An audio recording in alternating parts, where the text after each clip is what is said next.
This is the Relevant Podcast.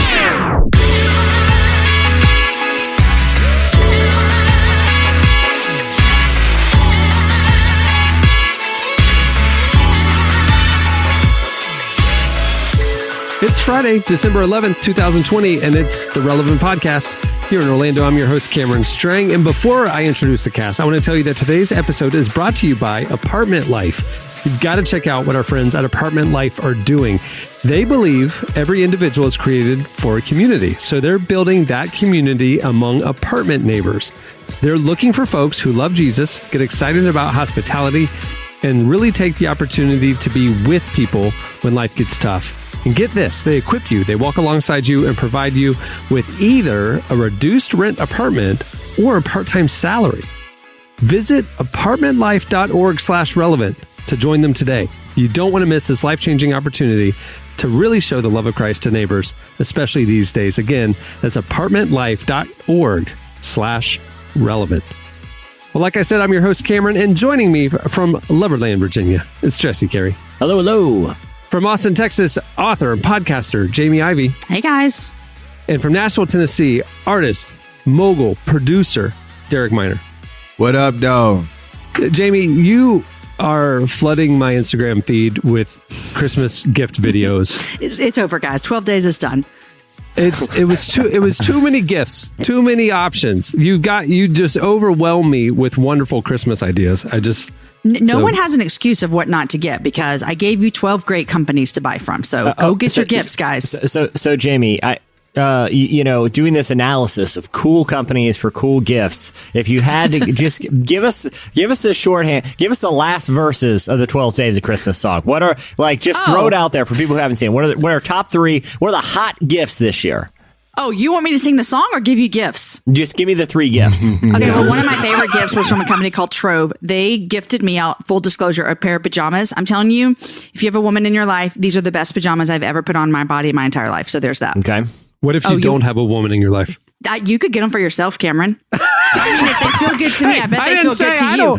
Why are you assuming I don't have a woman in my life? That was an assumption. I apologize to that. All right, so Trove PJs. Just took a Trove PJs. Comfy PJs. What else you got for us? I got a beautiful candle from Haven Co. Everyone loves candles from Haven Co. Okay. And then I love personalization stuff. And so one of the other companies with us was called May Designs, and they do personalized stuff. Guys, listen, we just did a lot of stuff, and I gave you a lot of Christmas ideas. And I don't mean to pat myself on the back, but I have every single one of my kids' Christmas gifts bought already by December 1st. Nice. Wow. Relevant did a Christmas shopping guide as well. We had 5 categories. I look at all of them. I love that. It was a lot of fun putting that together. But are you guys okay? So your Christmas shop done? Yeah. Are you guys doing festive stuff this month? My thing is, I like the candle thing because I used to make one mall trip and one trip to Yankee Candle because I would just buy a bunch of Yankee candles with no one in particular in mind. Just give me a bunch of these. Remember the house warmers, those big giant ones? Mm-hmm. I would just buy a bunch of those. They're so shockingly expensive. My bill would be like $130. But it's I forgot to give this aunt or like a neighbor something. Good thing I bought all these candles. Worst case scenario, someone shows up to your house and you didn't know they were coming. Candle, exactly. Worst case scenario. Buy me a candle any day. I love candles. I love candles. When we would go over to my parents' house for Christmas, you never knew what extended family would be there. So I'd do the same thing. I'd go to Costco or get a bunch of gift cards to Starbucks and put them in the trunk and just Aunt Faith, here you go. I didn't forget you. Yeah. Starbucks gift cards. Starbucks gift cards and candles just say, I put zero thought into this. This was just kind of, I took, kind of a mulligan this year and just went up to Starbucks. I was like, give me 5 $25 gift cards, hit up Yankee Candle. And I just taped them together. I just wrapped them together. And I don't even know who these are for. I'm not even going to worry about anything else. It's just, I got a white elephant exchange. Here we go. Starbucks card candle. Yeah, I already told y'all what I'm doing. Straight cash. Just look, here go a 20. I do buy gift cards like Starbucks, Sonic, all those places and put them in my kid's stocking. Here's the thing. I'm going to spend that money on them anyways, but now they think it's cool because they have a gift card that they put in their little wallet and they carry it around. I hate gift cards. Why? Just honestly. Because it limits where I can spend the money. Like, just give me like if you're gonna give me a Visa card, maybe, you know what I mean? Like, that might be cool. But I'm like, what if you give me a gift card to some place that I hate? Like, nobody hates Starbucks though. They're like stuck. I don't. Well, look, I'm not trying to mess up no sponsorship money, so we ain't gonna talk about it. But Derek, I feel you. I feel you. It's like, hey man, great. Now I got to go to Macaroni Grill. I'm never going to go to Macaroni Grill. It's not a cool place to go. Okay, what am I supposed to do? Is $20. That's specifically for. It can only be spent at Macaroni Grill. And you aren't getting out of Macaroni Grill for $20, so he's obligated you. And Macaroni Grill is not a place you Uber Eats. You know, you're just going to get a big wet, soupy plastic. You order Uber Eats from Macaroni Grill, the bag's going to come back all wet, and that's the worst. Like, there's all that Italian dressing just sloshing around in there. You got a big, wet, nasty, cold bag. And now I have to go to Macaroni Grill. So is it the place where they write your name upside down? I mean, that's what they do. That's an adventure. That trick gets less impressive every time I go, Jamie. Run me the cash. I just want the cash. I just want the money, man. You know what I'm saying? Derek, you doing a lot of stuff. This is a weird Christmas month, I'm not right? doing nothing. Yeah, normally with family, kids, so weird. You'd go do little activities and outings and stuff, and it's like more and more of the country is more and more locked down, and California just shut down all like tourism and stuff. I'm not feeling festive at all. Like, I'm not gonna lie. Like, I feel very frustrated right now. I don't know why, but first off, I'm not really a light hanger guy that hangs lights outside the house. But man, all I did was I took one of those little slideshow things that project onto your house. Oh yeah, we have one. Plopped that joint outside. Put some lights on a banister on the stairs, and we called it a day. Yep. And look, my kids are lucky if I even wrap the gift. Just being, the only way the gift's gonna get wrapped is if my wife do it, and she's such a soldier. I love her, but Derek, that's what it is. Is your typical style? You're just ninja starring Macaroni Grill gift cards to the kids. Here you go. Don't worry, it's $20. They get free bread. Okay, they got free bread. Just get something from the lunch menu. I'm like, babe, here's the money. And you just buy gifts to your heart's content with whatever. That's what it is. So, Derek, your non kind of festive, disposition this year. Is it because of, sort of the limitations that we have to spend time together because of pandemic stuff? Is it because of the general level of kind of discourse about politics and social issues? Is it just, hey man, just ready for 2020 to be over? What is at the core of kind of not feeling in the Christmas spirit this year? I don't know. I didn't plan on sitting on the couch today, but I'll Let's break it down. Come on.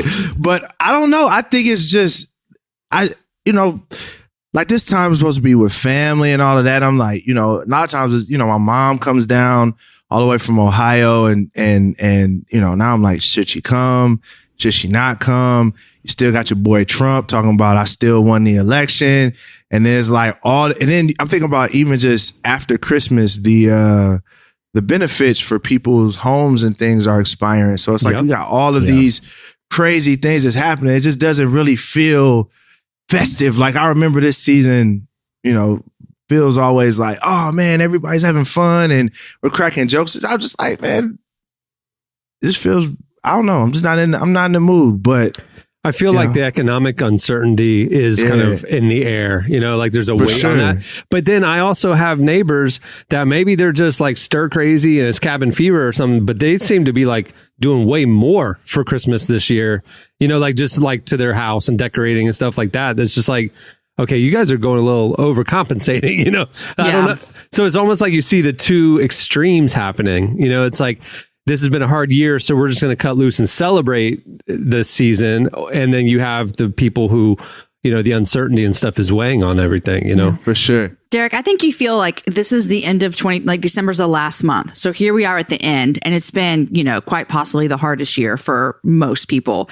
So it's the very end of the year, and we're like, okay, one more month, and we're just tired. And that's hard. That's what it is. Tired.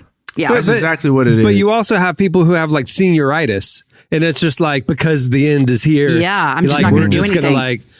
We're just going to have fun. And like, it's like it's the other extreme, Yeah. I mean, I honestly feel like I caused all of the pandemonium in 2020. Because at the end of 2019, I was like, man, I just can't wait for 2020, man. 2019 is trash. And so this year, I'm like, you know what? I'm just gonna take it one day at a time. I'm not. Yeah. I don't have any optimism for 2021. I'm indifferent because if it gets worse than this, I don't know. You know all right, Darren. Well, let me ask you this: you don't understandably, you're like a lot of people around the. I would say in America, all around the world right now. It's been tough, weird year. So your Christmas spirit isn't there, but is anyone else circled? And even if it's just symbolic, look, we know nothing magical happens at the strike of midnight on December 31st, but symbolically in our hearts, that is a very important night for humanity. Are you at least? I'm in the new. I agree. It's hard to get into the Christmas thing. I am in the New Year spirit this year. Like I am like, dude, just symbolically. I know I'm going to wake up tomorrow and we got all the same stuff we got to deal with on New Year's Day. But man, it's going to feel good to see that calendar say 2021. Listen, I agree. I'm ready for 2021. For me, it's not 2021. It's when things open up and they say, hey, you guys can feel free. You know, whatever protocols are in place, you can go hang out, you can go kick it, have fun. I'm telling y'all, I'm going to go on a kick it tour. I'm going to go talk to kick it tour. all the homies. I'm kicking it with everybody. I'm going to drink as many milkshakes as possible. Hold on. Wait. Were we not supposed to be drinking milkshakes? Oh, no. No, I'm talking about public milkshakes. We're going to be publicly... You're gonna see, just know if you see me on your street, you know, with a milkshake, there's no Derek has had enough. I love this Kick It milkshake tour you got going on. Kick It milkshake tour. I want to come on one of the tour stops. Let's do it. Hey, I'm coming to see all y'all. I'm gonna pop up on your doorstep. Like, what's up? Derek's like milkshakes waiting. Derek's like, 2021 is going to be the best. We'll have vaccines. We'll overturn open container laws in various states. It will be the year. Yeah. I don't know if it's 2021, if it's 2022. I just know something's going to have to shake. And when it shake, I'm going to shake with it. That's all I'm saying. You feel me? All right. Well, we have a great show in store for you today. Coming up, we talk to Kel Mitchell. You know him. You've known him your whole life. You grew up with Keenan and Kel. Kel Mitchell, he's doing a lot. He's still on TV. He's doing a ton. And he has a new show debuting on MTV on Monday. So we talked to him about that. And also, he's an outspoken Christian. And I don't know if you follow him on Instagram and stuff, but man, he's one of the good ones. So yeah. He's a good man. That's coming up. Also, we have our weekly wellness segment with emergency medicine resident physician, Dr. Chris Zalesky. You don't want to miss that. Some interesting stuff, especially about COVID. And moving the show along. Stay tuned. Up next, it's Relevant News. Ooh, I feel alive. It's okay. You're okay. Lights go out. Your blood's pumping. There's the power to be found.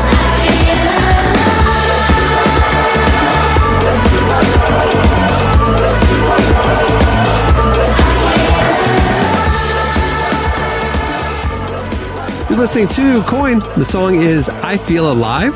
Well, today's show is also brought to you by UHSM. These days, finding affordable, quality healthcare is more difficult than ever. So if you're looking to save up to 50% on your healthcare expenses, listen up. You don't have to wait around hoping healthcare will improve in the U.S. Instead, join millions of Christians who are choosing HealthShare memberships like UHSM. UHSM is a nonprofit Christian health share with the sole mission of helping you achieve your best health. Protect your health with modern health sharing from UHSM, including programs with prescription benefits from CVS Caremark, no-cost telehealth visits, and access to 1 million doctors and providers. Satisfy your medical needs and save up to 50% with UHSM Health Share. UHSM is member-to-member health sharing, and it's awesome. See why millions are choosing this Christian alternative to traditional insurance. Ask if you qualify for UHSM membership today by calling or texting 833-367-8476. That's 833-367-UHSM. Or visit them at uhsm.com/care. Specifically, that's uhsm.com/care. All right, it's time for Relevant News. Please welcome to the show, Relevant Senior Editor Tyler Huckabee, telling us what's happening this week at the intersection of faith and culture. Hey, Tyler. Hey, everybody. Can I ask a quick question, Cameron, before we jump into relevant news for Tyler? Yes, please. Because, Tyler, I think 2020 was the year you really stepped up your sweater game. Like, you were rocking, you were the first person to rock that Knives Out sweater. That was the first time I saw that sweater in the wild. The one that, the white cable that, Chris Evans, sort of made famous in that movie. You know, you were the first person I saw that sweater in the wild. Now you appear to be wearing, and I'm going to describe it to listeners. It seems to be a combination of that like sweater that like Kurt Cobain wore in that Nirvana MTV Unplugged, but it could also be. And Tyler, I hope I'm looking. I have an idea of what I'm it could looking be at too. this through a Zoom screen, so please don't take this the wrong way because I'm sure in person.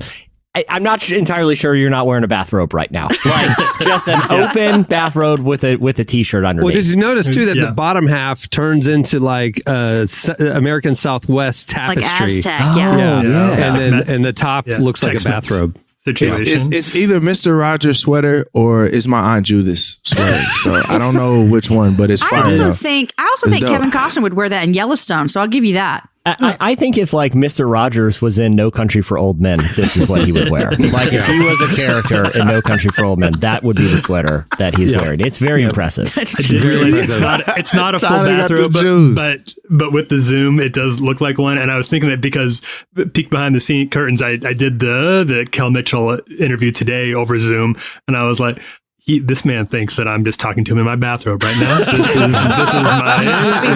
I've known this guy my entire life. I'm looking for this conversation. I was a huge Goodburger fan, and I show up meeting him. Like this is a bad dream. This is what if you had rollers in your hair, you would look like the grandmother in the intro sequence on Fresh Prince of Bel-Air. Like you're moving with your auntie and uncle in Bel-Air. So the other thing, Tyler, if you lean in close enough and I don't see the arms, it looks like you have like possibly a towel draped over your shoulder, like you're a rich guy in a movie who someone comes to a business meeting and for some reason the rich guy doesn't even have time to get out of his sauna clothes and just throws a towel over his shoulders. Like, come walk with me, let's talk. And he's got the towel over his shoulders. You got a lot of vibes happening right now depending on the angle. Dude, Tyler, dress for the job you want, man. There you go. I'm gonna be rich sauna guy.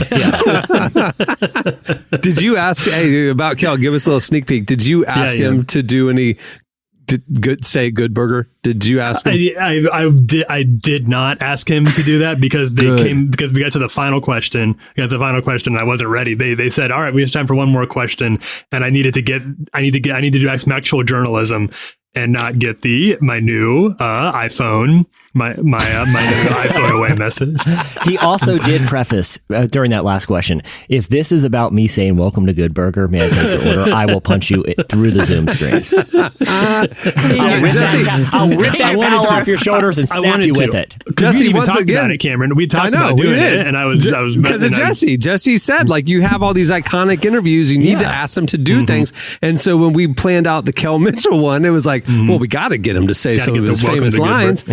Yeah, but I'll tell you this: it was a good. He's a really nice guy. You guys are in for a treat. It was a solid. He's very friendly. He's a very winsome personality. Oh yeah, excited to hear it. Yeah. So he's not like an Ellen who is happy on screen and then horrible in real life. Or I bring out the best in people. I don't know. She was sued, not sued, but like it was a huge Ellen. She's like a known rude. Yeah, a known rude person. I did see this. Ellen DeGeneres. Yeah, dude. All these former workers like said all this stuff, and it was man. This year was rough. Apology.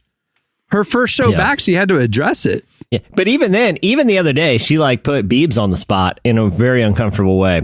And shout out to Bieber, who's really matured over the years and handled it with some real poise. Oh, she was just making him uncomfortable. I missed it too. She was making him uncomfortable about putting pressure.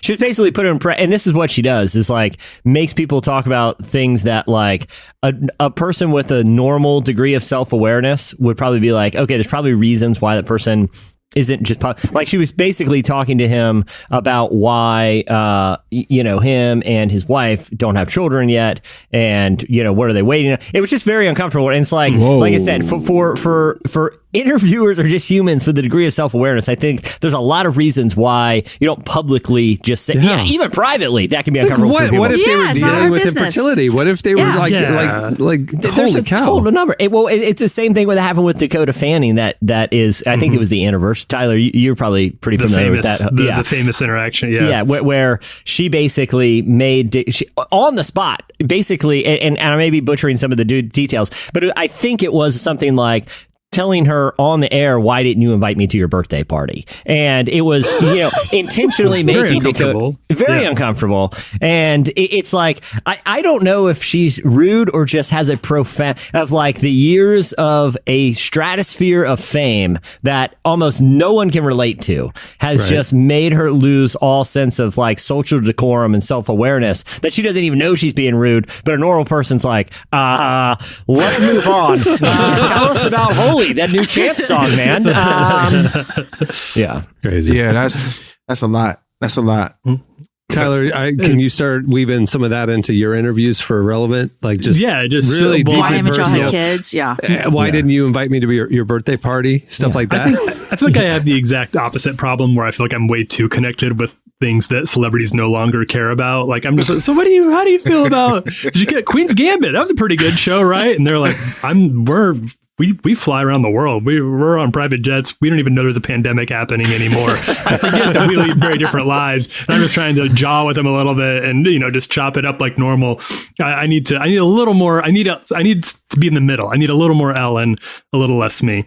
Do you know my go-to icebreaker? This is just literally, I say this every time I'm talking to someone. I always say, "Oh, hey, real quick, where are you at right now? Like physically?" And I just try to find some point of relation. "Oh, I've been there, beautiful part of the country. Oh, what's that?" It gets awkward when you're like, "Hey, where are you at right now?" And they're like, "Well, honestly, kind of emotionally, I'm kind of all over the place." Then you're just like, "Sweet, okay, I'm getting gold here. I am getting gold." That's the Derek Minor interview.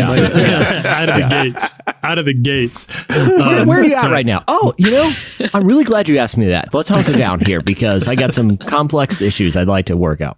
All right, so what do you got, Tyler? All right, so we got a few stories today. We're going to start off with this kind of like good news, bad news report that came out from an organization called the ECFA about how megachurches in the U.S. are slowly but surely getting more diverse and have been getting more diverse for a while. So first of all, we need to talk about terms here. According to their standard of what this is their standard of what a multiracial church is, and that is a church in which at least 20% of the congregation identifies as a racial minority. All right, 20%. Now, in 2000, when they first started doing this study, just 21% of churches in the U.S. Qualified as multiracial. So that was 2000, not that long ago. Today, 58%, a pretty significant jump in 20 years. 58% of churches qualify as being multiracial. Now, why that is, I think, is way more interesting. I think it's really instructive about where we're at right now. For a long time, what they found is that these mega churches would say they were interested in having non-white people come to church, but they weren't willing to do anything about it, right? It's just kind of like, maybe if we feel hard enough, then they'll start showing up. Or if we put it in our mission statement, one of our, diversity is one of our core values, and it's written down in the bylines, and that's the end bylaws, and that's the end you hear of it. What a few of them have started to realize, and this is according to a guy named Warren Bird, who's their VP of research. He said, it's not enough to state it as a core value. It's not enough to agree that it's important. Churches have to be intentional, to take intentional steps to become multiracial, such as the people in leadership on Sunday mornings. Do they represent the diversity of the neighborhood they're seeking to reach? The staff that is hired in church and on the board in the church, are they likewise appropriately diverse? When you have intentionality like that, the non-majority races tend to grow into becoming a multi-ethnic church. And this is what a lot of churches aren't willing to do, because it means sometimes letting go of people in leadership or making it bigger in ways that's going to take money, it's going to take time, it's going to take effort, and it's going to take mixing up what your Sunday morning program looks like. And that is the sort of the line that a lot of churches that aren't yet multiracial aren't willing to cross. What did you say was the bad news, Tyler? So the bad news, well, there's two parts of the bad news. One is that 58% still not super impressive considering the scale of how far we need to go. And only 20% qualify. Yeah, and 20% is exactly the highest bar to clear, right? That's not that many. 20 out of 100. I'm curious to know, has there been any shift in like the staff composition, like the people on stage, these mega churches, have they shifted at all? I'd be curious if there's a correlation there, because I've always felt like the churches that say we want to be diverse, but then you have an entire worship team and pastoral staff that's white. I mean, you need to make sure that the people on stage represent what you want to see in the audience, right? Like, right. I feel like that's the tangible connection point. And so I'm curious to see if these churches that have evolved in this area have made their staffs more diverse. They said that they did. They said that was a correlation here, but I couldn't find actual numbers on that for this. So it was kind of I don't know if that was aspirational or not. The other part of this, that would have to be a key component. I would have to think so. Yeah. They certainly said that it was, that was the common thread they found. I just couldn't find actual data on it. Now, another part of this that came up that switches angles a little bit is more mega churches are starting to get interested in being ready to reach out to and be prepared for people with special needs, which is another sort of growing area that mega churches are starting to get a little more interested in. And according to the study, need to get a lot more interested in. And I think this is a place that mega churches could actually be a little bit ahead of the curve of culture instead of constantly playing catch up about 30 years behind the rest of culture. What this study found is that 53% of megachurches offer programs for people with special needs. 53%, about half. That's not enough. Now, 100% do have to have like wheelchair access because that's a requirement, but only 15% offer large print worship materials, so people who have a hard time seeing. A little under half offer sign language interpretation for people who have a hard time hearing. I think it'd be really cool, and I'm not super optimistic about this, just given everything, but it'd be cool to see churches sort of take a leadership stance here instead of getting roasted for not being ahead of the curve on this, like what tends to happen, 10, 20 years down the road. Yeah. There's actually a big deaf community here in Austin. And at one of our campuses, the entire thing, there's someone doing sign language, and then we have it on all of our live streams. And so like I've seen that evolve at our church over the last couple of years. Like, here's a need, here's what we have.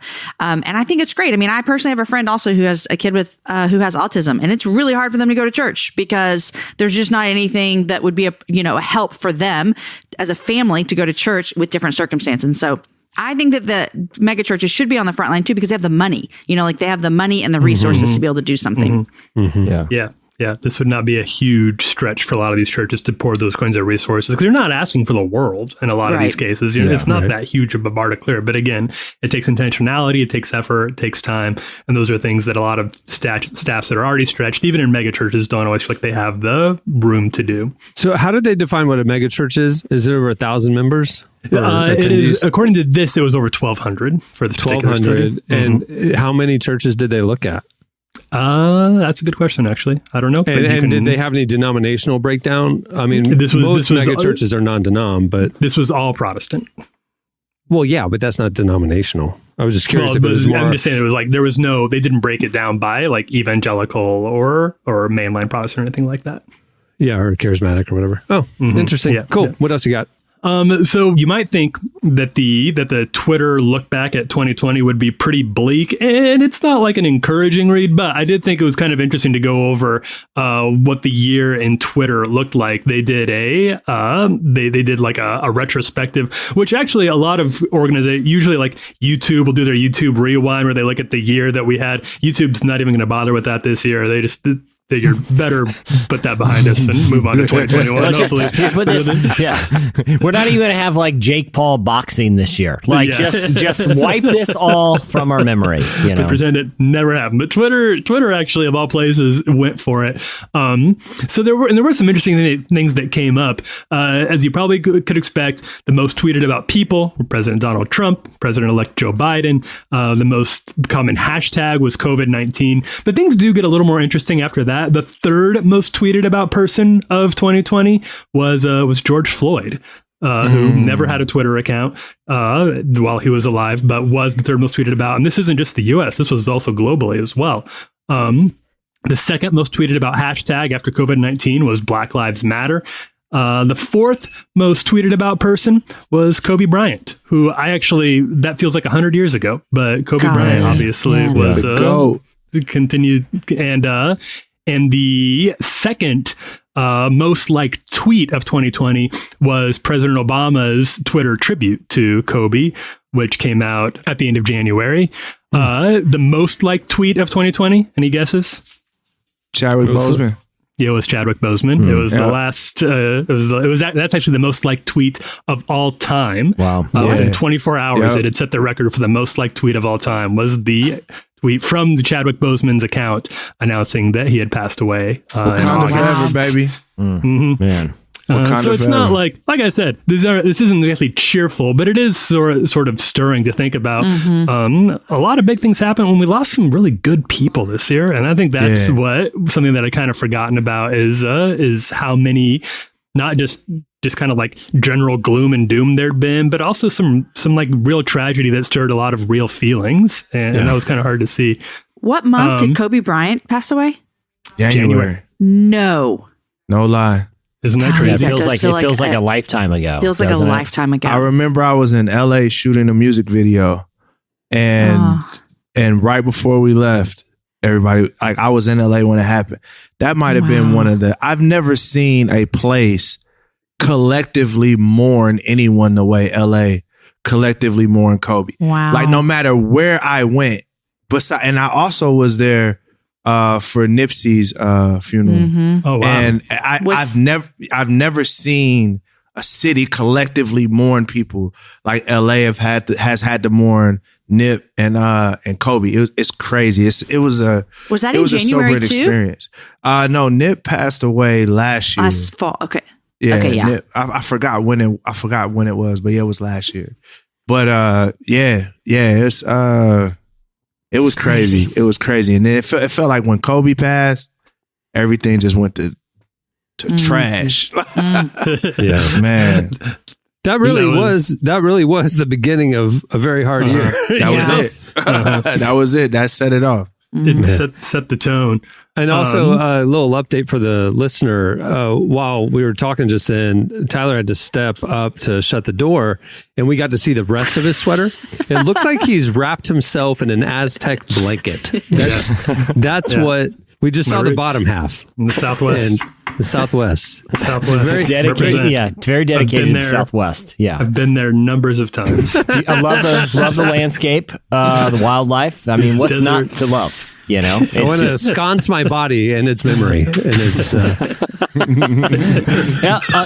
around me, the world could be collapsing in, but up here between the ears, I'm always in southern Utah, just hanging, just taking it in, man. Just, you know, he looks like he has a pack that, you know, he's just hardened explorer, traveler, and his sweater doubles as a blanket that he lays on. If Tyler was a character in a movie and I didn't know him and he just sauntered in and someone's like, tumbleweed's here. Hey, tumbleweed. I'd be like, that guy right now with what he's wearing could possibly go for a guy who just goes Why are we flambeing my boy on the podcast? He could be someone that casually goes by tumbleweed. You know what I mean? Like, what's up, tumbleweed?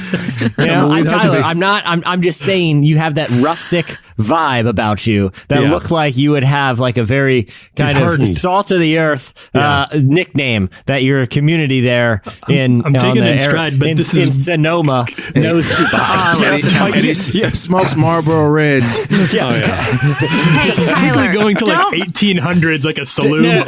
Tyler is one. Flip. Tyler's one turquoise necklace away from working at a new age bookstore in Sonoma. Like trying to get, he's one turquoise necklace away from trying to get you into crystals. That's what I was just gonna say. He's got some crystals in his pocket.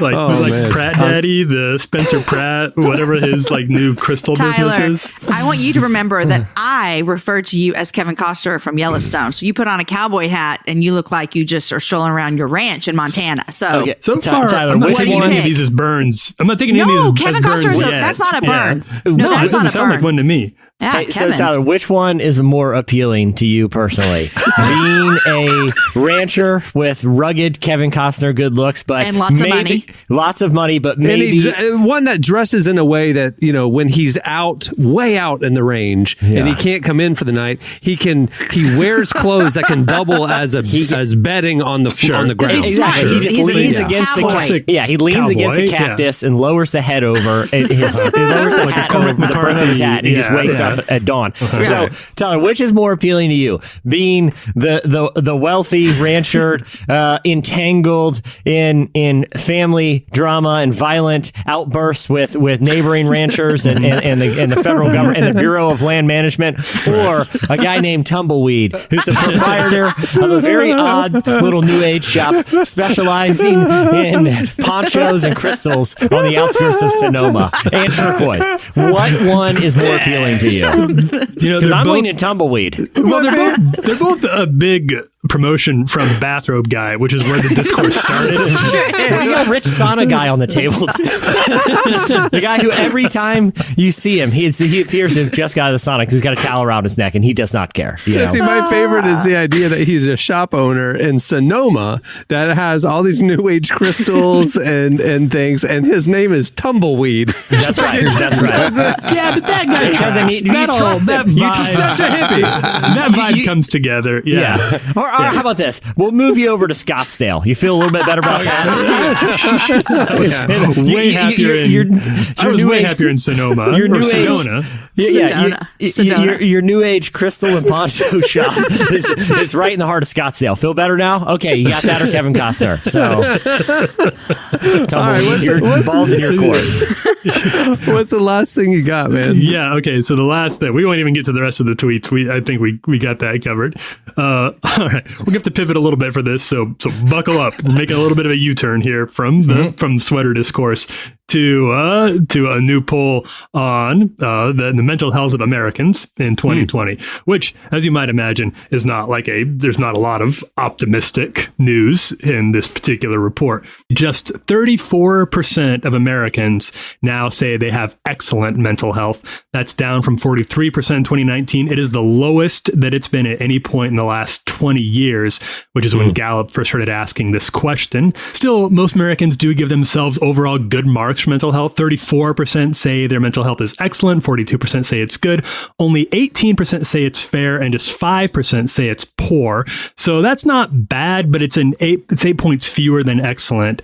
In April, Gallup found that most Americans felt that they'd be able to abide by social distancing guidelines as long as necessary without any significant impact to their physical health, but less than half said they'd be able to do the same thing for their mental health.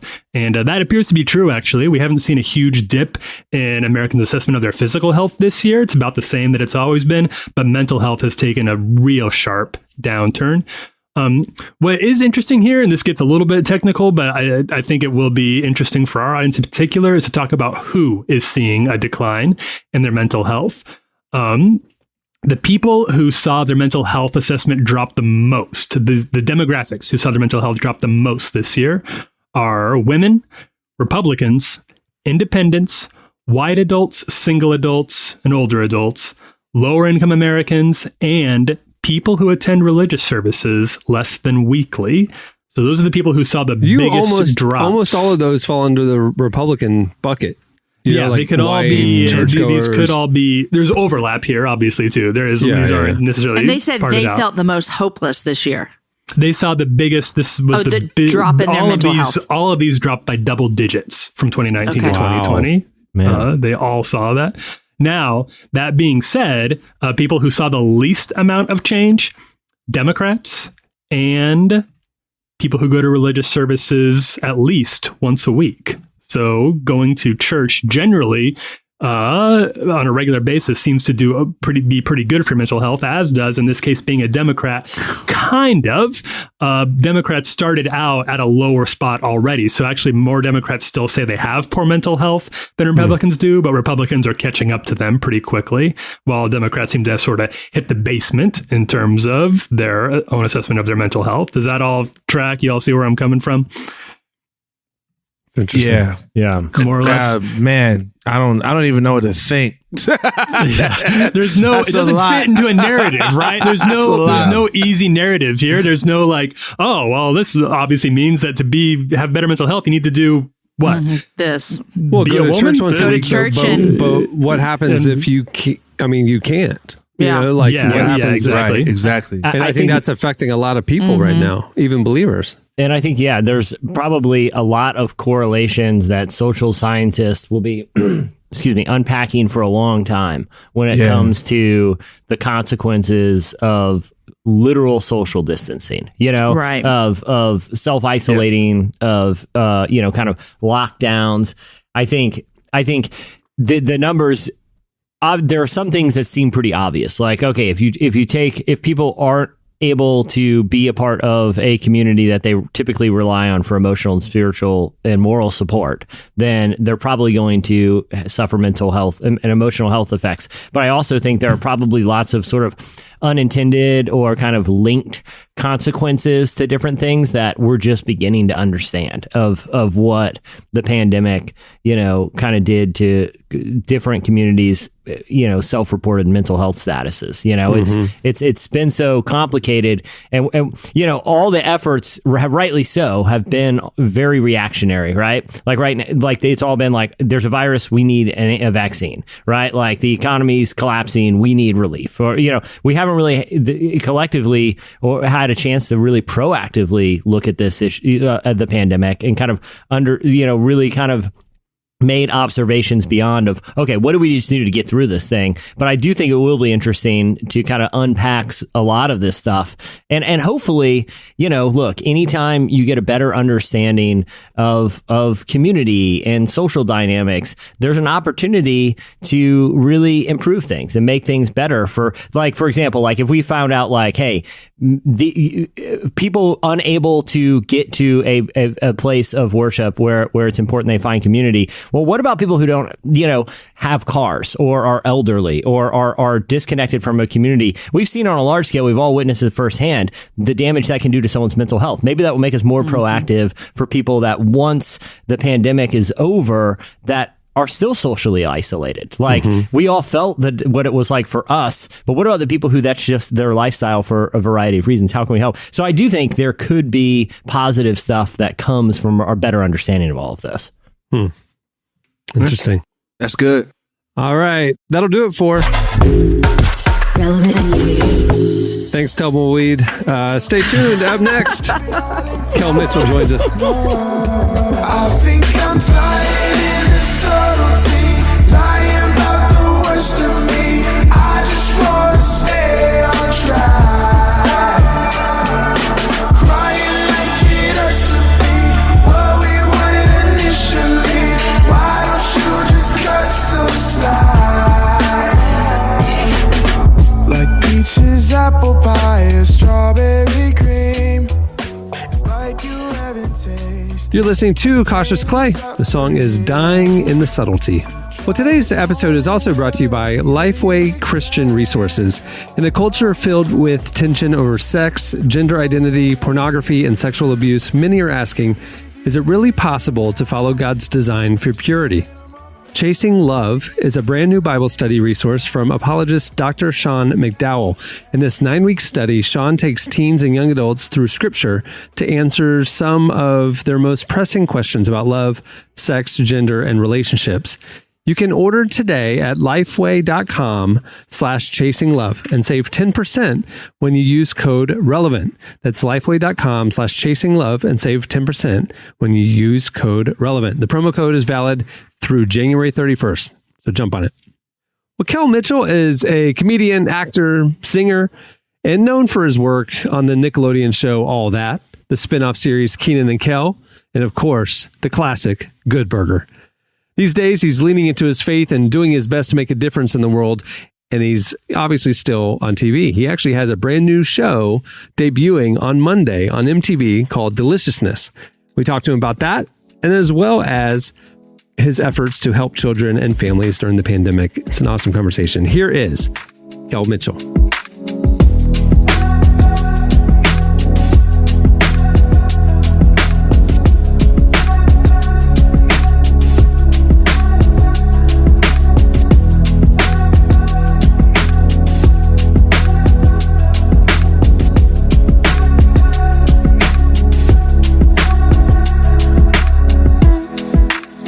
Okay, so you are now a youth pastor, and how's that going? It seems like in times of crisis, people would tend to look to you for answers, maybe more than usual. Do you feel like you're seeing more people come to you for help right now?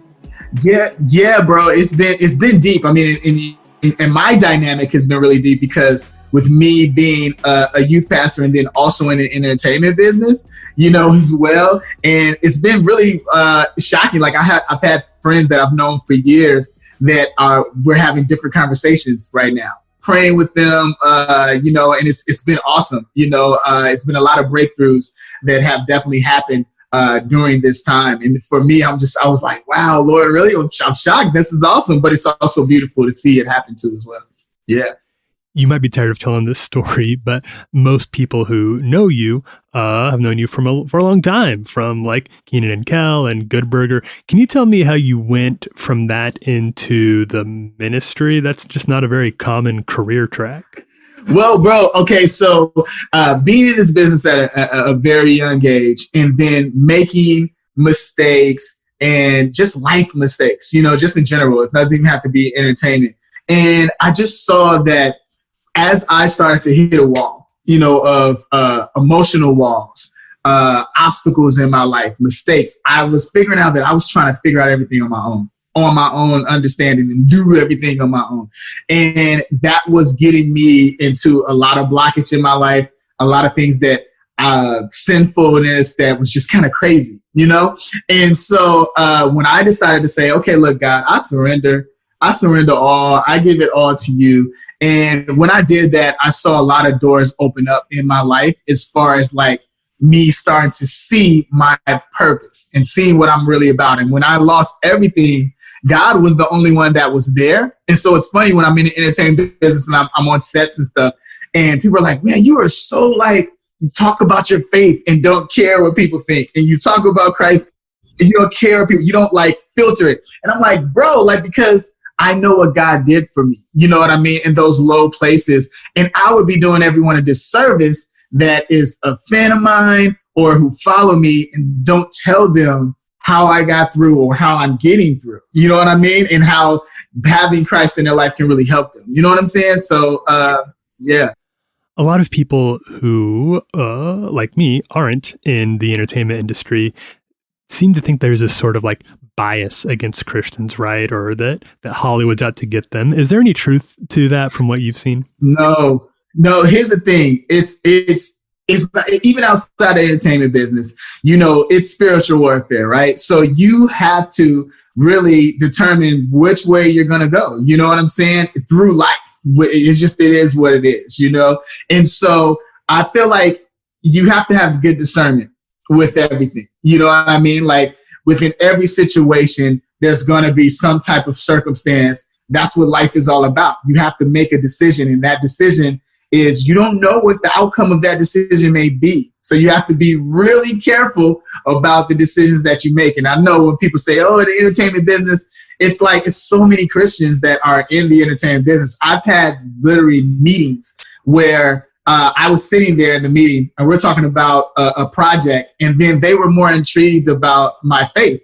at that point. You know what I mean? They were intrigued about that. And this is like, a high powered, Hollywood business that I was at. And they were like, literally like, tell me more about that. Tell me about your faith. And, tell me how do you get through certain things. And this is how I get through it. And this is why I love the Lord. And when the conversation is open, I think that's when you start to see people. God will put the right people around you in your life, in your business, in your career. You just have to put him in everything that you do. Okay, let's talk Deliciousness. We're just a few days away from the debut there. What can you tell me about that show? Oh, bro. So I love this show. Deliciousness is super fun. I don't know if you've seen Ridiculousness, but it's on MTV, airs all the time. And, they laugh at like video fails. So this one is all about food fails. So we've all done it, tried to follow a recipe and ended up burning the food, ended up too much seasoning. And it shows all those funny, crazy moments. And I just get to sit there and laugh and give my commentating on these and talk about my personal story. So it's just been great. I love this show. It's super great. Watch it with the entire family. You'll crack up. Are you a good cook? Can you weigh in on this? It's certain dishes that I'm good at. Like I can barbecue very well. But I've had some barbecue fails. I was looking at Netflix one time while I was barbecuing. Don't do that. Because I went back to the grill and all the meat was just burnt up. So don't do that. Don't do that. Okay, we're huge fans of World Vision and love that you're working with them. What can you tell me about the partnership that you've got with them?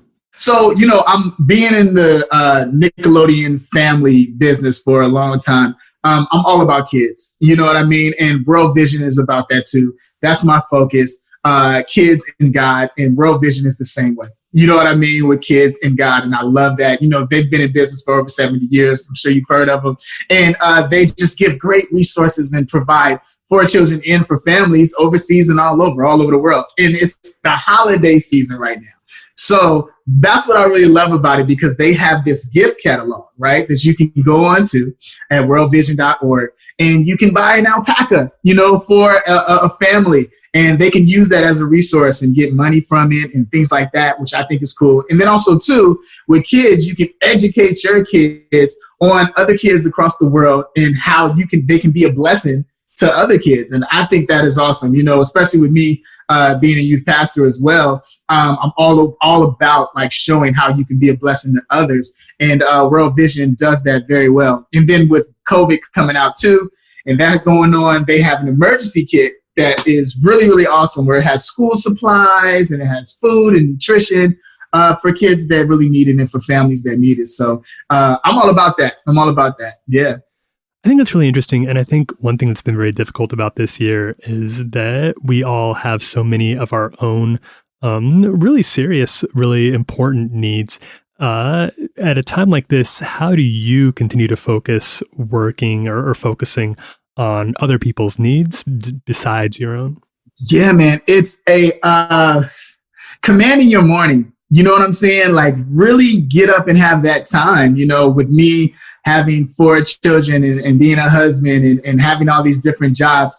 I have to get up super early, like while everybody's sleeping. I do this for me. So then that way I can take care of my mental, my spiritual self, and just kind of pray for the entire family, pray for myself as well as I'm doing that, and to get ready for it. Like, look, we're human beings, not human doings. You know what I mean? So we got to kind of look at it like, what do you want to be? You know what I'm saying? Like, what are you being today? Are you being kind? Are you being the best husband you can be? Are you being the best father you can be? And I kind of go through that during the day. So then that way that now I'm being what I want, in that time and what God wants me to be. Yeah.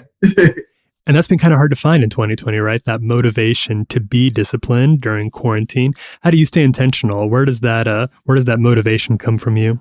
I was talking to a friend of mine about this, and it's like you can really find different ways of doing that. Like Google Calendar is my friend. You know what I mean? Because I literally go, okay, this week I'm going to do this, that, this, and this. Things that I've always wanted to do. You know what I mean? And then I'll say I'll exercise with the kids, and we'll do some art. We'll go outside and we'll paint. You know what I mean? And just do all these different things. And you can also go walking too as well. So just kind of like schedule out your day. So it's kind of like the same thing where it's like, we have this schedule, we have this program that we're doing so that you can feel busy. And it's not like you're just sitting idle like, what is going on? You know what I mean? And, in this time too, like I'm writing a devotional book, and that happened because of the fact where it was just like, I love to write. And in this time I was journaling. And that was something else to do. Like find those things that you've always wanted to do, but you were too busy to do it. Do it now. Okay, so you have a varied legacy. You're known for a lot of different things. At the end of it all, what do you hope people remember you for? What do you want Kel Mitchell's legacy to be? I want to say to do everything that God wanted me to do. You know what I mean? Because I feel like we all are given certain gifts, but we stifle that based on what someone might say or out of fear. And I think that just someone that followed faith and said, I can do it. I can do all things. I went after it. I was very transparent as I did it, and then created opportunities for others. So I think, and just love. That's the main thing that I want to put out there is that love, and you can do it. Yeah.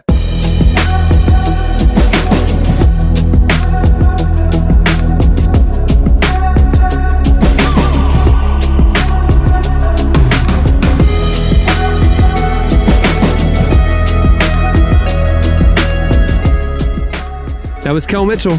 Check out his new show on MTV, Deliciousness. It debuts on December 14th. Stay tuned. Up next, it's our wellness segment. So take heart,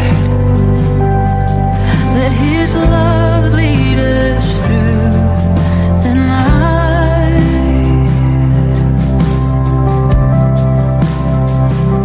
Hold on to hope and take courage again.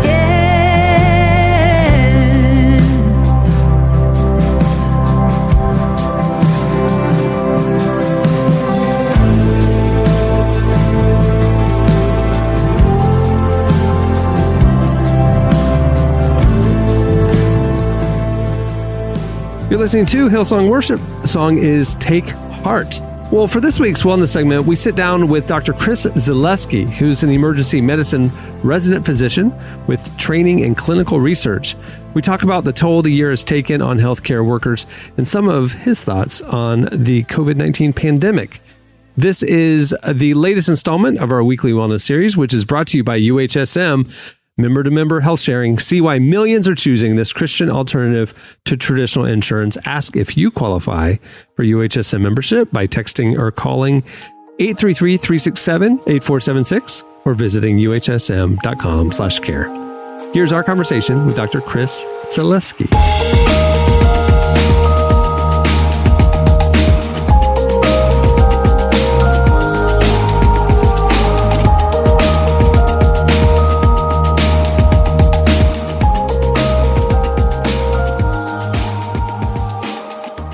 Okay, so we're talking at a time when there's been a lot of attention that's been paid to your field, and I guess I just want to know, how are you doing? What's 2020 been like for you?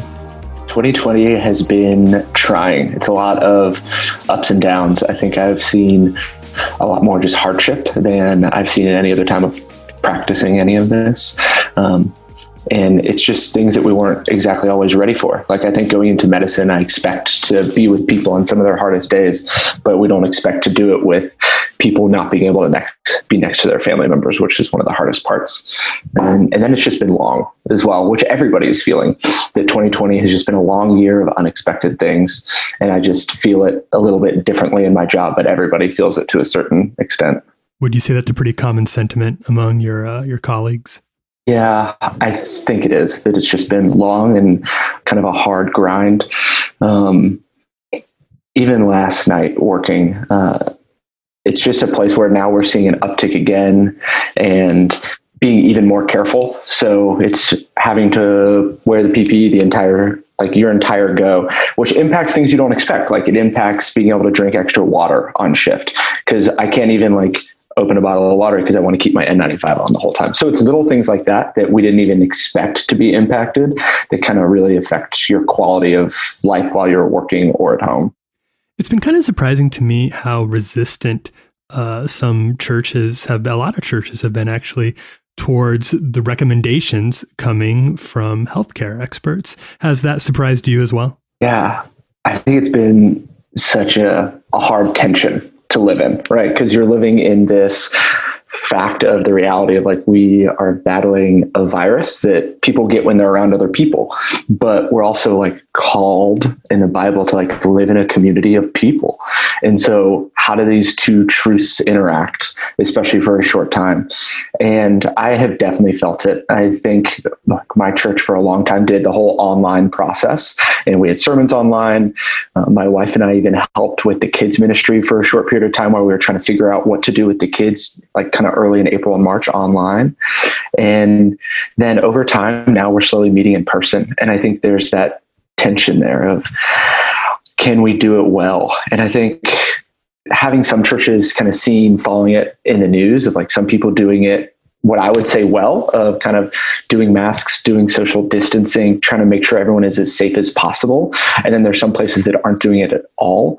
And I think it's hard for me to watch sometimes when people aren't doing it at all, because I see this every day. Like, I'm taking care of these patients in the emergency department. I'm having those hard conversations about life. And I think the important thing is, from my point of view, it's not gathering. It's not getting together, but it's doing so in a way that fits with all the guidelines, because we still want to be able to practice our faith actively on a regular basis. This is a question that's always interesting for me to hear. And I just want to know, what are some misconceptions you've seen between faith and church and your own work as a doctor? The biggest misconceptions, I think, in general, I think there's always a misconception of healthcare or science or the medical profession that faith doesn't intermingle with it well. There's always been that tension, and there's usually kind of my friends and I who are in the healthcare profession, there's usually not that many kind of practicing Christians that I'm around on a kind of a daily basis in medicine and in doctoring. But the interesting thing is, like, the church that I go to, there's more doctors than I've ever been around, which is really just to say there's a handful of us. But I think the misconceptions now are that there's a lot of just false choices that I feel like people are trying to make of, well, I either kind of believe everything about coronavirus or I don't go to church. And there's not, that's a false choice of things. Like, you can believe in everything that's coming out about it, and you can also practice your faith. I think that's the hardest thing. And probably the hardest misconception of people making choices of they can only believe one side or the other, when I think our God is a God of truth. He invented science. He invented medicine. He is the God that underpins all of it. So we have no reason to fear the science here. And it's a way to get a bigger glimpse of how God is moving through all of this, and to obey in a certain way.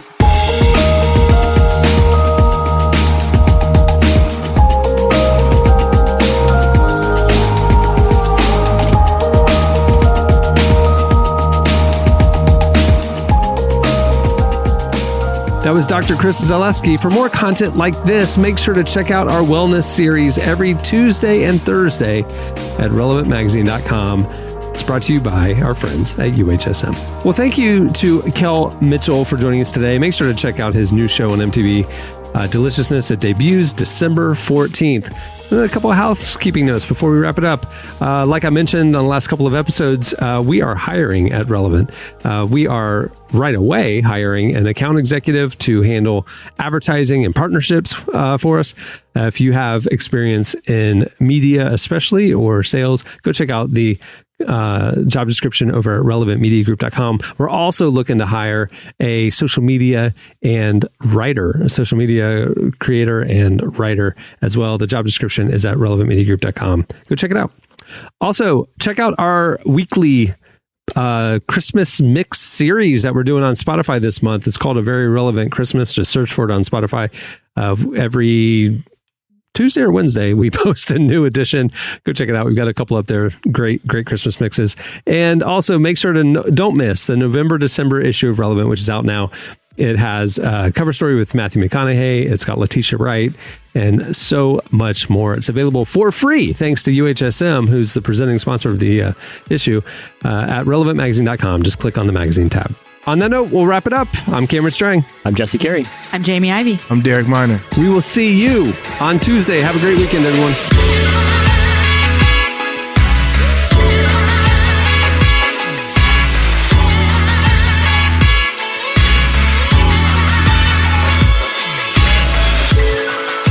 Thanks for listening to the Relevant Podcast. Check out our features, interviews, and news updates every day at relevantmagazine.com.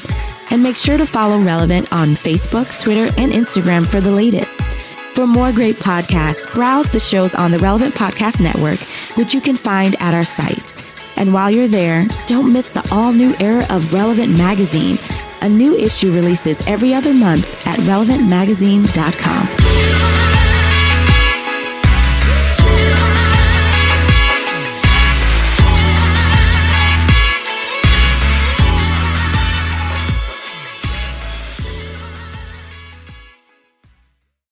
Great. Now I got to go to Macaroni Grill. Relevant Podcast Network.